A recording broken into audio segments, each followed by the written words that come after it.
So the next item we can put on there is, well, why don't we go ahead and put the pins in. And we're going to start with the takedown pin, a pivot pin rather. Goes on this side here. Now, there is one of these springs and a detent that have to go in there. They fit down in there, and then this pin slides over it, and the detent will push into this recess. You can see it right here, hopefully. And zoom in a little on this camera. And once it's captured, you won't be able to pull the pin out. And it does have a hole here, so if you need to remove it, you can take a pin punch and push it through there, and it will come out easily enough. Let me get a small pin punch and I will demonstrate. Use a small pin punch and you push it in there, then you're able to pull this pin back out. Now, a little trick for installing these, because some people will just drop that in there like so,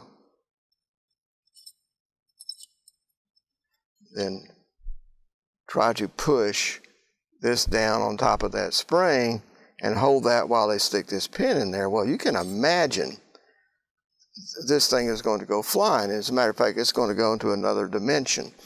I know this because I've launched these before, and they've never returned, so I'm convinced. So what I do is I take this pin, this is called a clevis pin, and it has these holes in it, and it's the right size for the pin size there, diameter.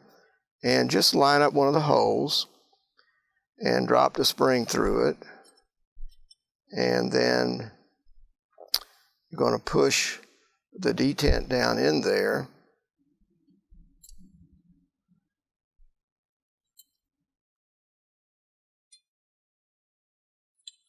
Okay, so got to the root of the problem. Apparently there is some, what looks like casting sand or something.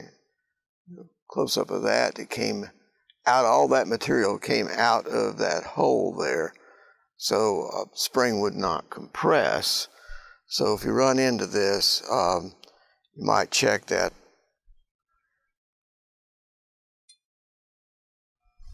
All right, so in order to get this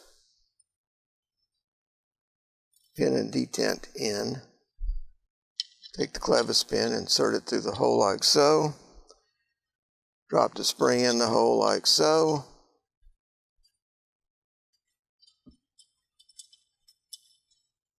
then take the detent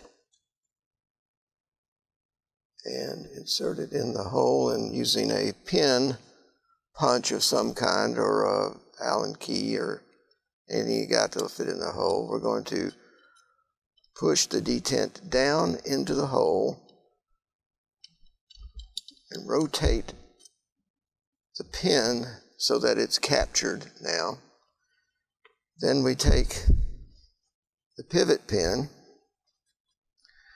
and this is the tricky part. You've got to push it through at the same time, backing out this thing, but you don't want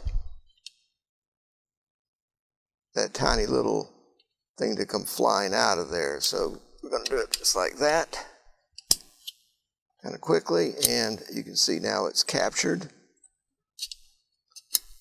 That stops. You can actually see the detent down in there if you look closely. And that's it. So that step is done.